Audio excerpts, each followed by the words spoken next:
Montreux, en Suisse, automne 1984. Depuis des années, la ville se plaint de la diminution de l'oxygène dans le lac Léman. À certaines profondeurs, le lac devient mortel pour les poissons. Mais soudain, la presse locale parle d'un certain Roland P. Il aurait immergé des tuyaux mystérieux dans le lac afin d'augmenter la quantité d'oxygène. On mentionne des rayons cosmiques, on parle de formes d'énergie inconnues.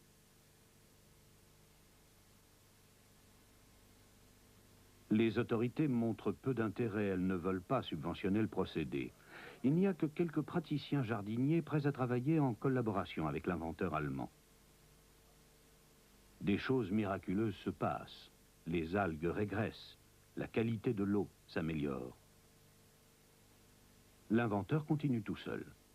Il expérimente dans des étangs, des stations d'épuration, des eaux saumâtres. Cet inventeur non conventionnel commence à déranger les autorités. La dispute s'envenime et les Suisses arrêtent sur le champ Roland P. et lui retirent sa carte de séjour. La police le reconduit à la frontière. Après son expulsion à RFA, on n'entend plus parler de Roland P. Il semble avoir disparu.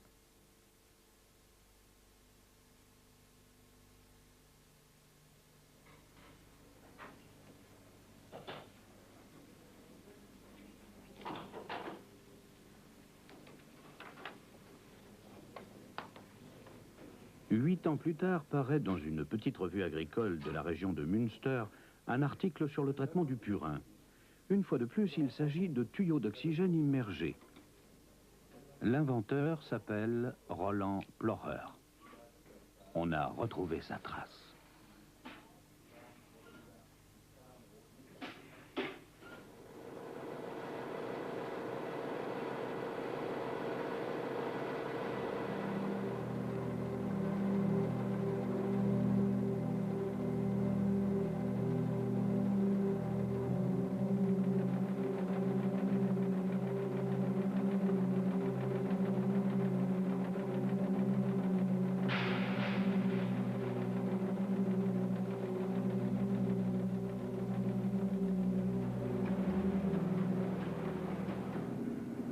L'auteur de l'article nous conduit à une ferme où le purin est traité dans ses tuyaux.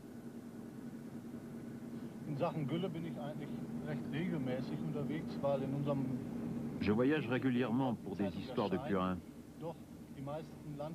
car dans la région couverte par notre journal, la plupart des fermiers ont des problèmes dans ce domaine. Il y a beaucoup d'entreprises qui essaient de vendre aux fermiers des produits soi-disant miraculeux, qui coûtent très cher et ne sont pas efficaces. Le purin, un des gros problèmes de l'agriculture. Le purin est corrosif et est utilisé comme sous-produit pour les cultures. Pour le vrai fumage, on utilisera des produits chimiques. La haute teneur en ammoniac et l'odeur qui s'en dégage sont des conséquences immédiates.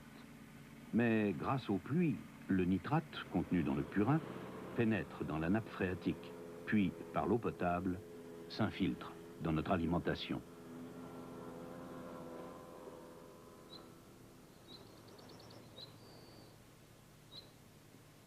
Ensemble, les engrais chimiques et le purin surchargent les eaux. Les ruisseaux et les lacs se couvrent de végétation et meurent. C'est le tribut à payer pour les nouvelles techniques de l'agriculture.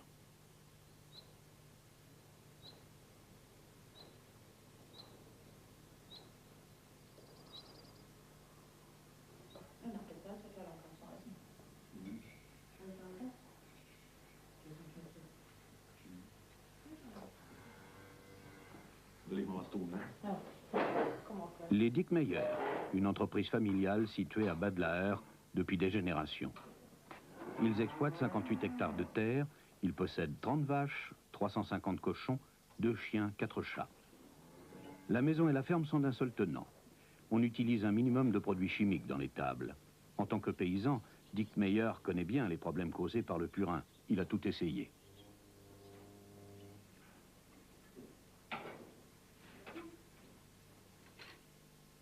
Novembre 1990, Roland Plocher fait le tour des villages pour présenter son invention, un additif au purin, une poudre qu'on y ajoute. Mais le paysan est sceptique, il connaît les voyageurs de commerce. Qu'avez-vous pensé de Plorer? Oh, encore un vendeur ambulant. Un voyageur de commerce qui arrive avec une sacoche. Je pensais que c'était du plâtre. Je ne croyais pas que cela puisse être efficace. Mais apparemment, sa poudre fait de l'effet. Qu'avez-vous fait avec la poudre? On l'a introduite dans le purin, on a dilué le tout avec de l'eau et mélangé. C'était efficace. Plus de problème avec le purin, il était devenu homogène.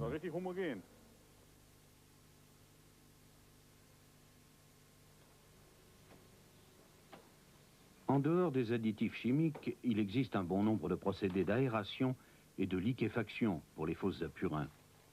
Des branches entières de l'industrie en vivent. Rien qu'en 1992, 36 millions de marks ont été alloués pour des recherches dans ce domaine. Le purin demeure un problème. Mais pour le paysan Dick Meyer, ceci ne semble pas être le cas. Qu'est-ce qui concrètement a changé du fait de l'utilisation de cette poudre? Le purin est bien plus homogène, il sent moins. Les voisins me demandent ce que j'ai fait avec mon purin. Il ne pue plus quand on le remue, mais je ne le remue même plus. C'est cela le plus pratique. On n'a plus besoin de le remuer et on gagne du temps.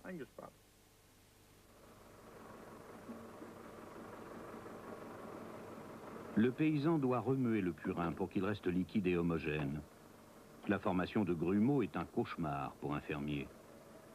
Mais ce procédé est fatigant, coûteux et qui plus est, dangereux. L'échappement des gaz d'ammoniac peut être mortel pour les animaux. Même des paysans ont été empoisonnés.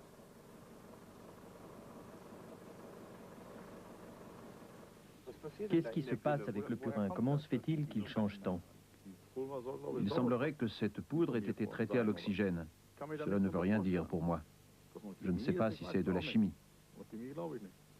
Plorer vous a expliqué ce qu'il a fait? Plorer ne m'a rien dit.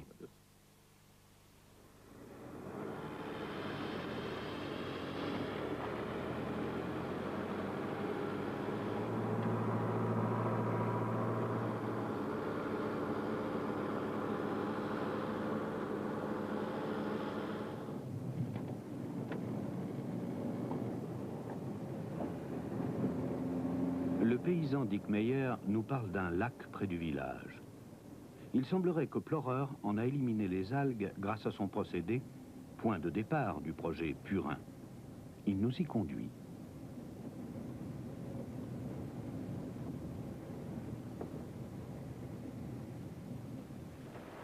Le lac Glocken, à Bad Laer. En raison d'un excès d'engrais et de la trop grande salinité de l'eau, la surface du lac se remplit d'algues pendant l'été. Depuis les années 70, la municipalité essaie par tous les moyens de se débarrasser de cette calamité. Octobre 1988. Roland Plorer immerge 8 paires de tuyaux dans le lac. Ils devront y répandre oxygène et minéraux. La municipalité reste sceptique mais laisse faire, car Plorer travaille bénévolement, ne se faisant payer qu'en cas de succès.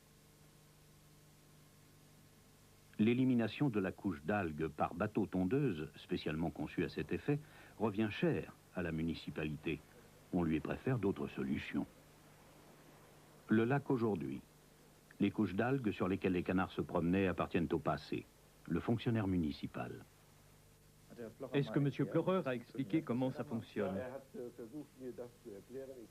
Il a essayé, mais j'avoue que je ne l'ai pas vraiment compris. Ce n'est pas grave. Ce qui compte, c'est le résultat. Et il faut reconnaître que le lac est propre, même avec la chaleur de cet été. Quand on pense aux dernières années, on aurait certainement eu un travail énorme pour garder cet étang propre.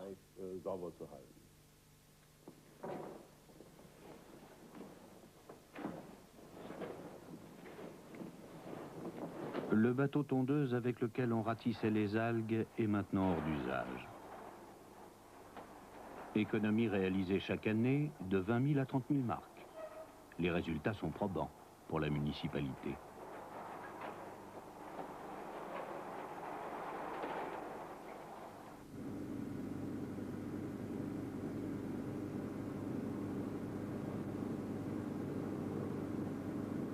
À Bad Laer, on a entendu parler de projets en Bavière.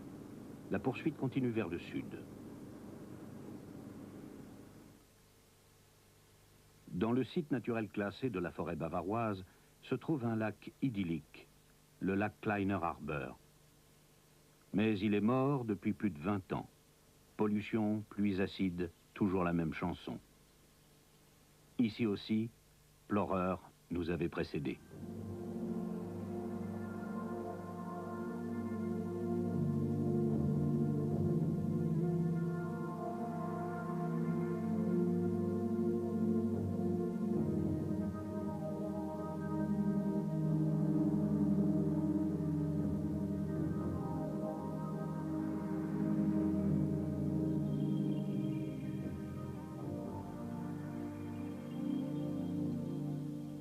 Que fait M. Plorer ici? Je ne le sais pas exactement. Il ne donne pas tous les détails. Il jette des tuyaux dans le lac pour que le pH augmente et qu'on puisse remettre des poissons. Ce serait superbe si cela réussissait. Pour les touristes aussi, le lac ne semblerait plus mort. Quelque chose y bougerait. Il donnerait une toute autre image. Wissen Sie, dass der See tot ist? Ja, das wissen wir schon. Ja. Das ist der große Albersee genau, also nicht? Der ist auch tot. Nicht? Kann man sich vorstellen, dass der tot ist? Der ist der Wind und Regen. Und warum soll der tot sein? Warum? Ja, saurer Regen. Kann das sein? Glaube ich nicht, weil den See hat es schon gegeben, bis es keinen sauren Regen nicht gegeben hat, oder? Wissen Sie, dass der See tot ist? Ja, total versauert. Woher kommt das? Saurer Regen, was gut ist. Wie schaut der See heute aus für Sie? Super, würde ich sagen. Der ist tot. Das ist Kein Fisch und nichts mehr drin. Haben Sie da eine Vorstellung, woher das kommt? Normalerweise habe ich keine Vorstellung, weil ich mir sage, hier ist eigentlich mehr oder weniger die Natur ja noch intakt und normalerweise dürfte er nicht tot sein. Nein, auch nicht mal. Warum soll der See tot sein? Nein, glaube ich nicht. Glauben Sie nicht? Nein. Nein. Also so wie er ausschaut, für Sie ist das in Ordnung hier? Ja, schon.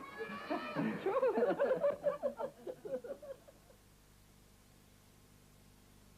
Cette image idyllique est trompeuse. Avant, y avait-il beaucoup de poissons dans le lac?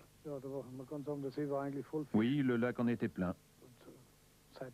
Les derniers ont été sortis en 1972, quand la digue fut reconstruite.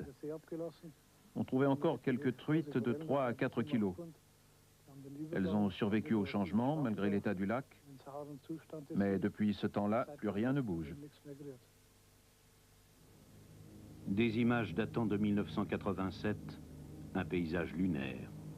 Des lacs morts, à 1100 mètres d'altitude. Phénomène hélas fréquent.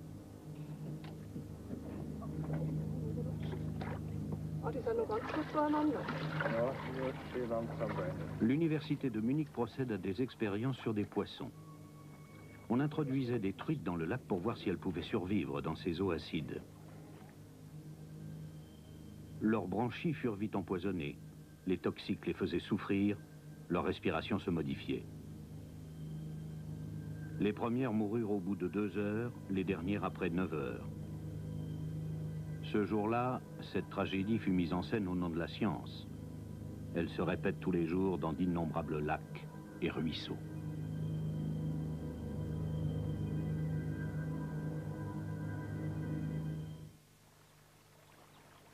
À quelques centaines de mètres plus bas, Sepp Wolf élève des truites depuis 20 ans.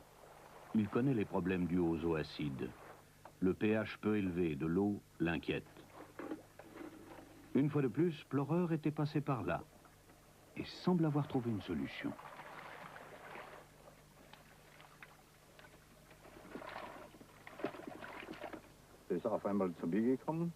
Un beau jour, il est venu chez moi pour prendre du poisson, pour le mettre dans le lac de Kleiner Arber. Il est revenu en prendre plusieurs fois. Je lui ai demandé s'il y avait à nouveau du poisson dans le lac. Oui, il y en avait. Et il a parlé de tuyaux. Je lui ai dit que j'avais eu des problèmes avec les poissons et qu'il devrait essayer chez moi aussi. On l'a fait Et après quelques jours, tout allait bien.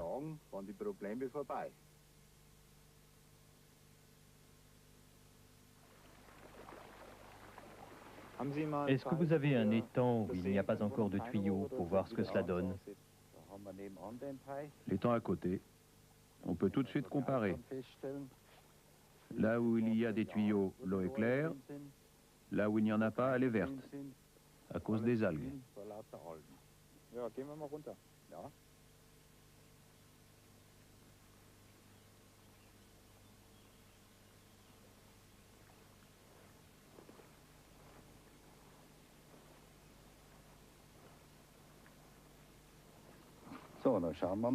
Regardons là-dedans. Enlevons cette masse verte de l'étang où il n'y a pas de tuyaux. Vous voyez ce que cela donne. Et ces algues sont un problème pour les éleveurs de poissons? Oui, car elles consomment l'oxygène et l'eau croupie. Et la qualité des poissons s'en ressent. Ils prennent un goût de pourriture. Et là où il y a des tuyaux, je n'ai plus de problème.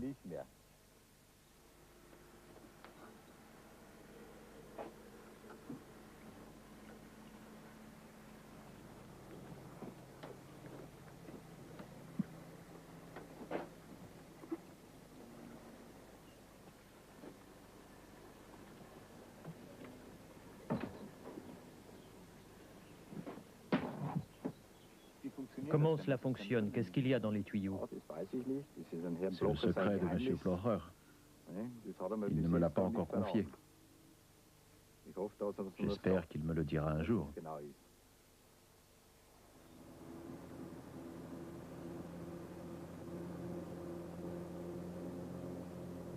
Monsieur Wolf a vu Plorer il y a quelques jours, mais il ignore où il se trouve maintenant.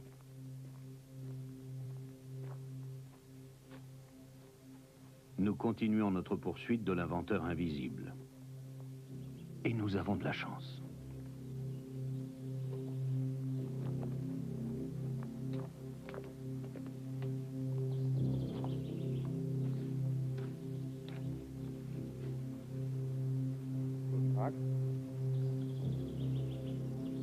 Roland Plorer, 55 ans, mécanicien de formation.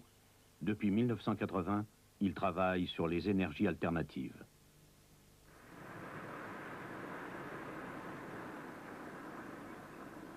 Rendez-vous chez l'inventeur. À la place des laboratoires sophistiqués attendus, nous trouvons une petite maison près du lac de Constance.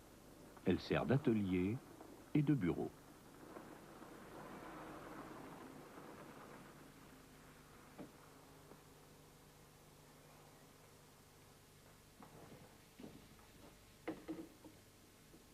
Les tuyaux sont montés à la main, mais ils ne servent que de gaine. On y introduira des lamelles, des matériaux conducteurs qui activeront les tuyaux.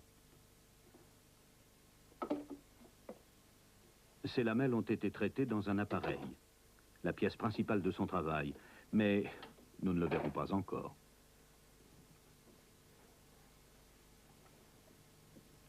Il y a plus de 12 ans que Plorer approfondit les théories et les modèles des énergies alternatives. Et il commença ses expériences en développant son appareil par des essais pratiques. Il est toujours mécanicien.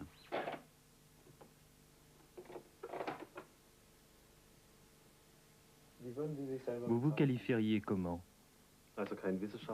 Pas comme un scientifique, ni comme un inventeur, comme quelqu'un qui trouve. Quels sont les modèles sur lesquels vous avez basé vos travaux?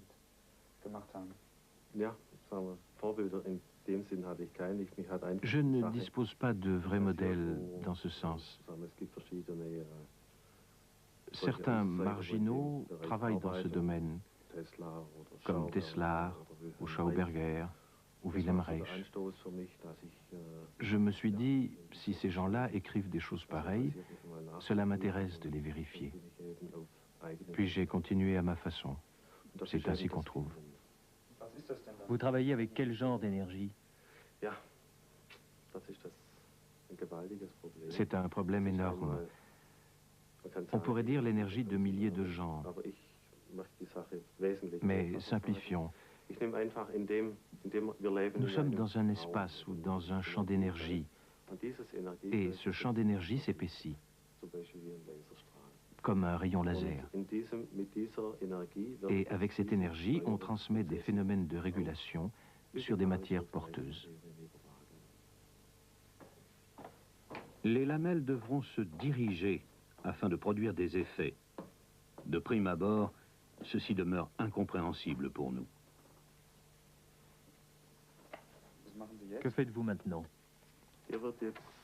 On introduit l'indicateur d'information dans le tuyau et on l'immobilise avec du coton.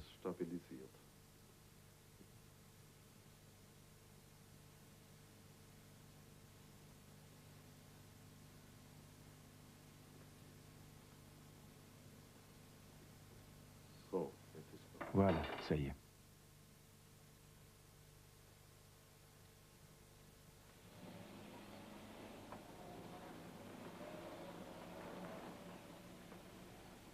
Plorer retourne au lac Kleiner Harbor. Il y émerge d'autres tuyaux tôt le matin, avant le début de l'agitation habituelle autour du lac.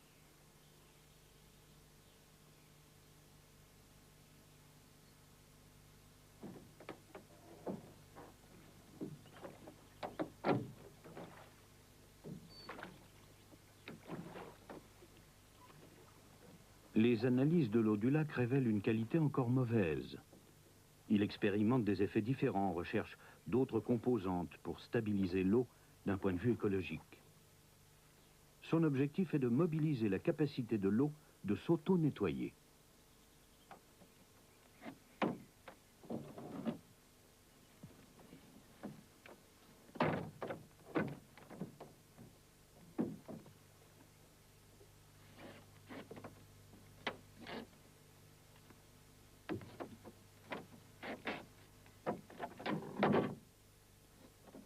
Il a toujours été seul dans son travail.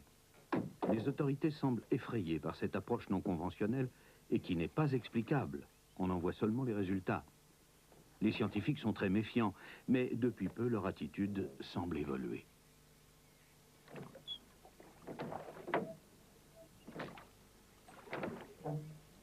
Pourtant, on n'en est pas là.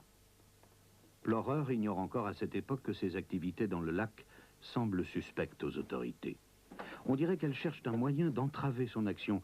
Pour le moment, elle lui inflige une amende. Pour avoir dérangé une eau morte.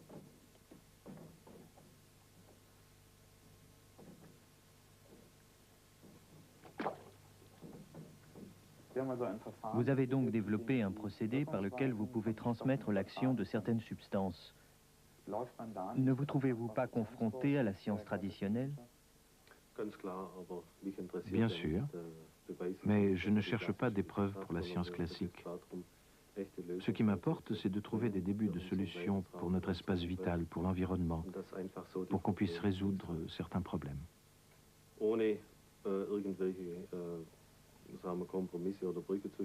Il ne s'agit pas de compromis, mais de solutions.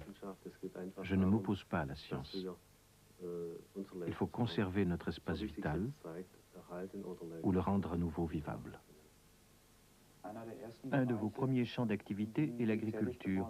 Pourquoi l'agriculture et pourquoi les faux sapurins? Ceci n'est qu'une partie de mon projet. Mais quand on voit le nombre de recherches et d'expériences dans le domaine du purin, on se rend compte de l'immensité du problème. Il ne s'agit pas seulement de trouver des symptômes, il faut traiter les causes. La qualité des étables doit s'améliorer. Ainsi, la santé des animaux, et par voie de conséquence celle des hommes, s'amélioreront. Il faut intervenir dans ce circuit de manière positive. Par exemple pour les nappes phréatiques, qui conditionnent notre eau potable. Et aussi pour le foin et les fourrages des animaux, ce qui fait partie du circuit par lequel nous renforçons notre système.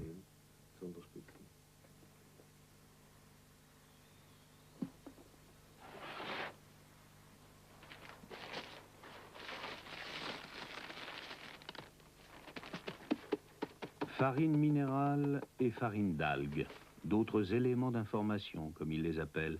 Plus tard, elles seront traitées. Tout a l'air si simple, trop simple. Mais bien que cela semble incroyable, les résultats pratiques apparaissent et trouvent une application pratique dans d'autres domaines.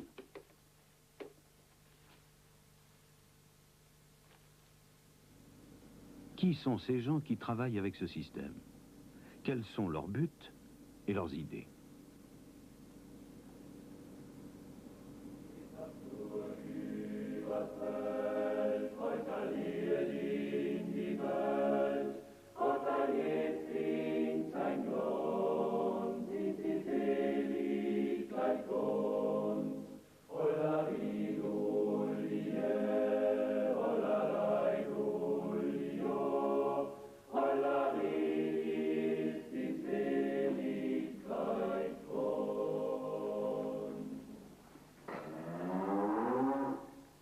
Karl Raab, paysan autrichien originaire de Carinthie.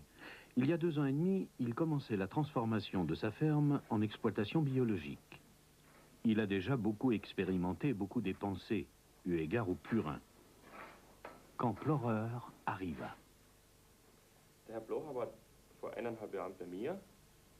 Monsieur Plorer était chez moi il y a 1 an et demi.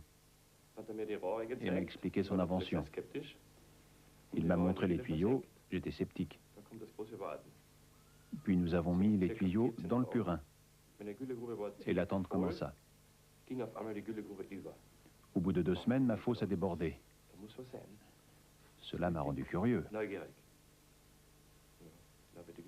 J'ai sorti le purin et j'ai remarqué qu'il sentait moins. Pas beaucoup moins,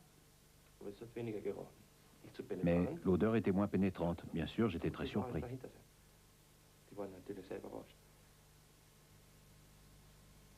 Novembre 1989. Un autre voyage à travers les villages. Il y a peu, Raab voulait bâtir lui-même une installation d'aération, tant les problèmes occasionnés par la fosse à purin étaient nombreux. Mais les choses se passèrent différemment. Avant, dans le purin, nous avions des plaques qui surnageaient. On aurait pu s'y tenir debout. Mais depuis que les tuyaux y sont, ces plaques se sont dissoutes. Le purin est devenu plus homogène. Je ne dois plus le remuer et il ne sent plus. Alors, qu'est-ce qui se passe dans le purin? Je ne le sais pas moi-même. Plorer a une explication? Oui, il sait ce que c'est. Moi, je n'ai pas besoin d'explications scientifiques. Il faut que cela fonctionne. C'est le résultat qui compte.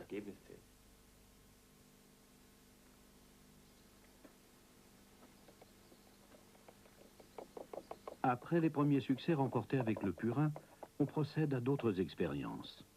La farine d'algues est diluée dans l'eau et mélangée au traitement du compost.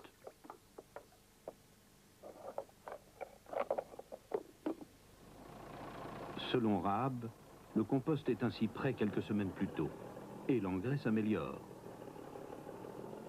Raab jouit d'une bonne réputation parmi ses pairs. De plus en plus souvent, les voisins viennent observer ses travaux. Ils se moquent un peu de lui, mais finissent par copier ses idées.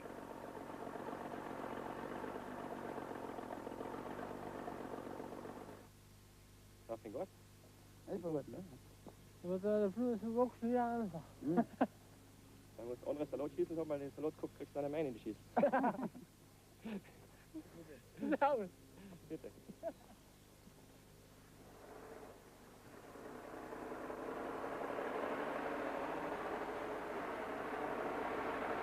Excursion pour les vaches. On les emmène à l'alpage d'été. Un effort que beaucoup de paysans ne font plus de nos jours.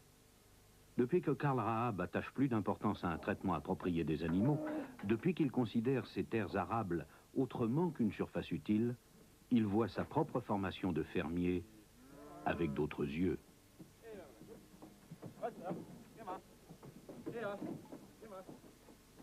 À la faculté, on vous apprend l'agriculture conventionnelle, très dépendante de l'industrie.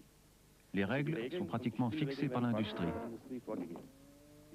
Quelle est votre attitude là-dessus? Je m'en suis éloigné depuis longtemps, depuis 1970, lorsque j'ai obtenu mon diplôme.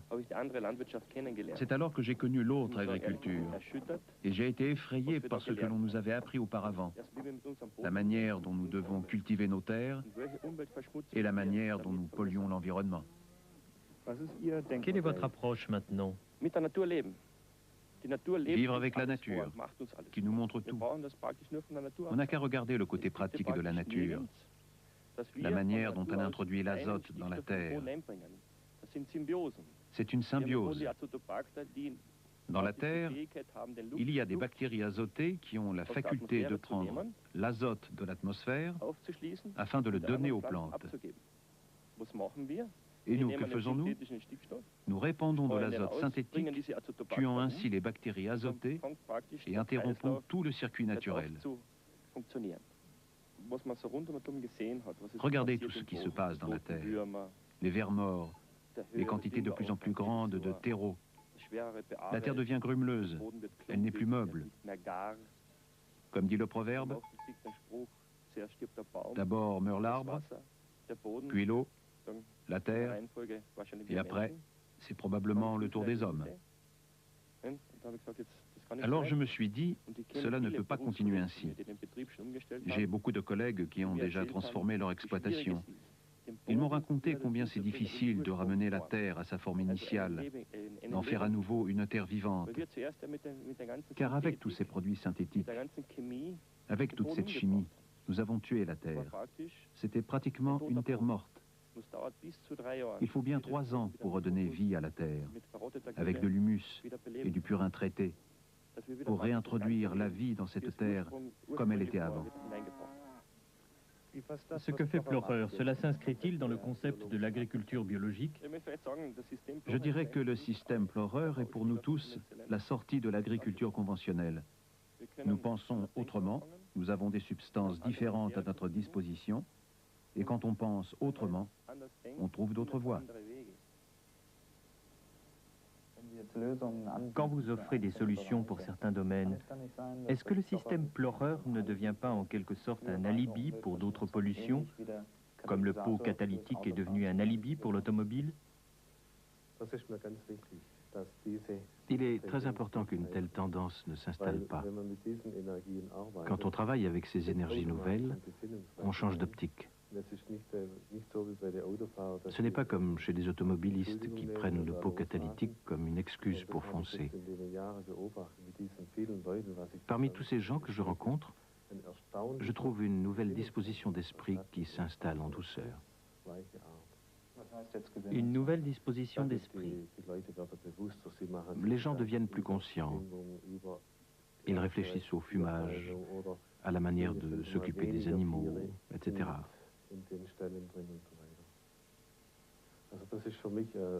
Pour moi, c'est un grand soulagement de voir cette évolution.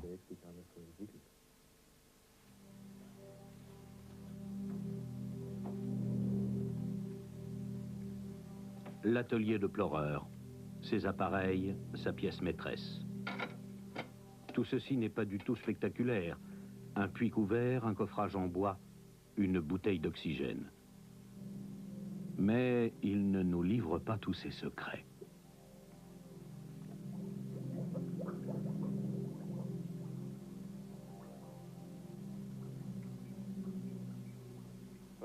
Et là, qu'est-ce que vous faites? J'ai conçu un appareil dans lequel l'énergie de l'atmosphère est condensée et amenée vers la source. Ensuite, l'information recueillie est transmise vers l'aluminium. Qu'y a-t-il dans cet appareil? Je ne peux pas vous le dire. Pour des raisons juridiques, l'information doit être encore protégée.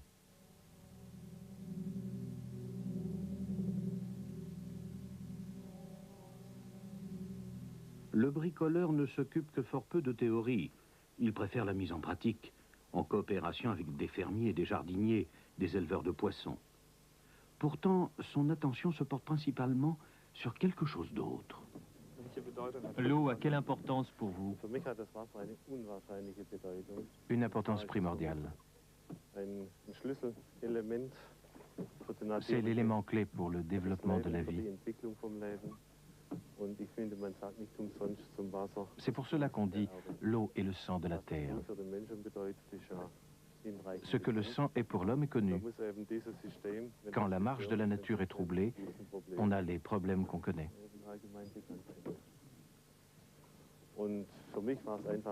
Pour moi, c'était essentiel d'attaquer et de résoudre ces problèmes. Je n'ai aucun soutien scientifique. Pour le purin, il n'y a pas d'effet placebo. C'est ça qui est bien.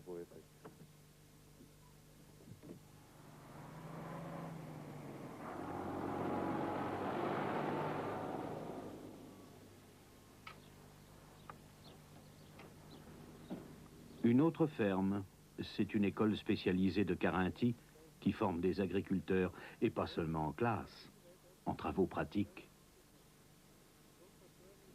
Wir werden jetzt das Kompostwendegerät zuheben, wann wir nachher den Kompost durchwenden.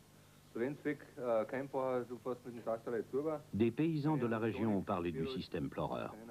Leur première réaction fut sceptique, ici aussi. Mais un regard dans la fosse de l'école nous montre autre chose. Il y a des tuyaux dans la fosse? Oui, il y en a deux.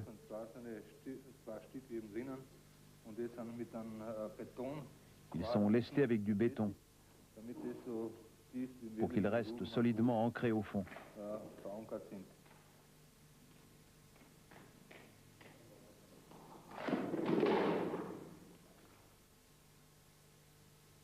Cet établissement d'État a progressé un peu plus en commençant ses expériences selon le système Plorer. Le directeur Waldner. Bien sûr, ce n'est pas prouvé scientifiquement. Ce qui est certain, c'est que le purin est toujours fluide. Et ceci est un grand succès. En le sortant de la fosse, on a constaté que les petites bêtes vivant au fond, surtout les vers de terre, ne sont pas mortes. Nous pensons donc que les autres ont survécu aussi. C'est de toute évidence un résultat auquel nous n'avions pas cru auparavant. En tant que directeur, il préfère des méthodes pour lesquelles il se sent soutenu par les instances supérieures. Pourtant, cette méthode a excité sa curiosité. Vous ne savez donc pas ce qu'il y a dans ce système et comment il fonctionne. Monsieur Plorer nous a expliqué comment il procède et comment la transmission de l'information s'effectue. Je ne peux pas encore y croire complètement, mais le résultat est là. De nouvelles expériences. On enrichit du maïs haut de 40 cm.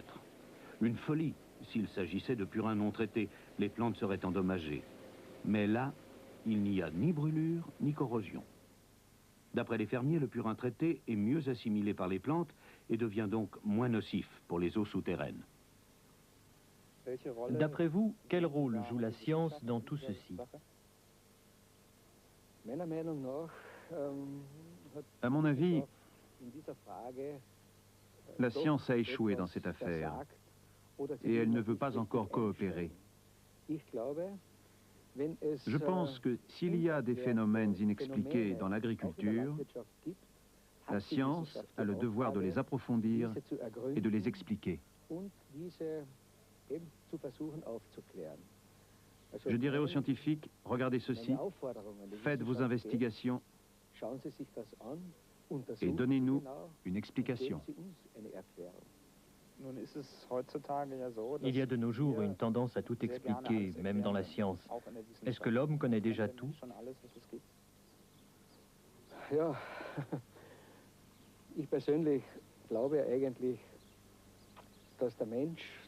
L'homme du XXIe siècle croit tout savoir.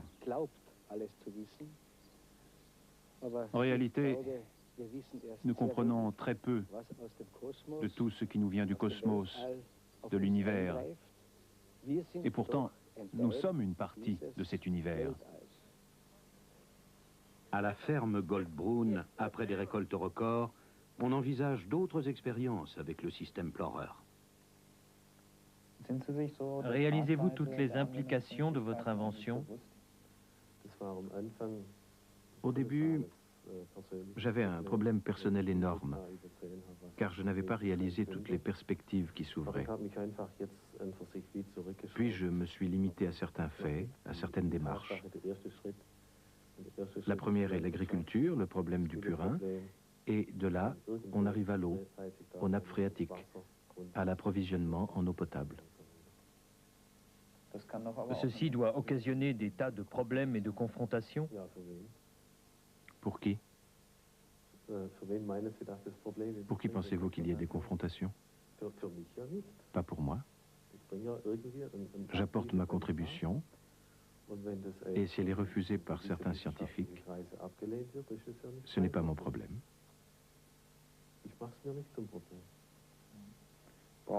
Avez-vous besoin d'une approbation scientifique de vos travaux? Pour moi, il est important d'avoir des preuves, scientifiques ou non. Et les preuves existent, surtout pour l'eau, avec les mesures de l'oxygène.